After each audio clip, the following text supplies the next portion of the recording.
Dollar সংকটে পড়ে আন্তর্জাতিক মুদ্রা তহবিল IMF এর কাছ থেকে 4.7 বিলিয়ন ডলারের ঋণ নিতে বাধ্য হয়েছিল সরকার। এই ঋণ চুক্তির আওতায় এখন পর্যন্ত 4টি কিস্তিতে প্রায় 3 বিলিয়ন ডলার পেয়েছে বাংলাদেশ। ডিসেম্বরের শেষ দিকে পঞ্চম কিস্তি ছাড় হওয়ার কথা থাকলেও এবার তা পড়েছে অনিশ্চয়তায়।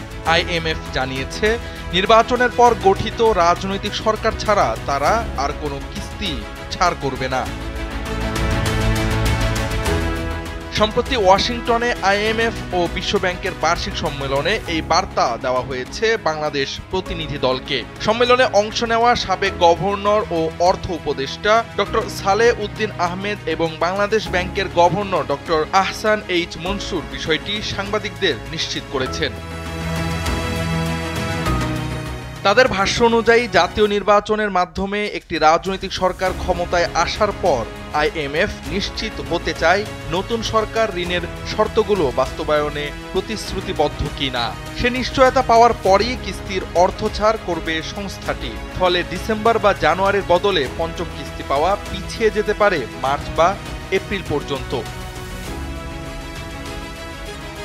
IMF এর নিয়ম অনুযায়ী প্রতিটি কিস্তির আগে তারা একটি রিভিউ মিশন পাঠায়, যারা নির্ধারিত শর্ত পূরণ হয়েছে কিনা তা যাচাই করে। এবার 29 অক্টোবর ঢাকায় আসছে তাদের প্রতিনিধি দল। অর্থ মন্ত্রণালয় সূত্রে জানা যায়, পঞ্চম কিস্তি ছাড়ের আগে যে কয়েকটি শর্ত ছিল তার মধ্যে শুধু রাজস্ব আহরণের লক্ষ্যমাত্রা পূরণ হয়নি, বাকি সব শর্ত পূরণ হয়েছে। তবে তা সত্ত্বেও IMF এখন কিস্তি ছাড়ে অনাগ্রহী। বাংলাদেশ ব্যাংকের governor doctor Ahsan H Mansur বলেন, প্রায় সব শর্ত পূরণ করলেও নির্বাচনের আগ পর্যন্ত IMF টাকা ছাড়বে না। তারা দেখতে চায় নির্বাচনের পর গঠিত সরকারও এই ঋণের শর্তগুলো মেনে চলবে কিনা।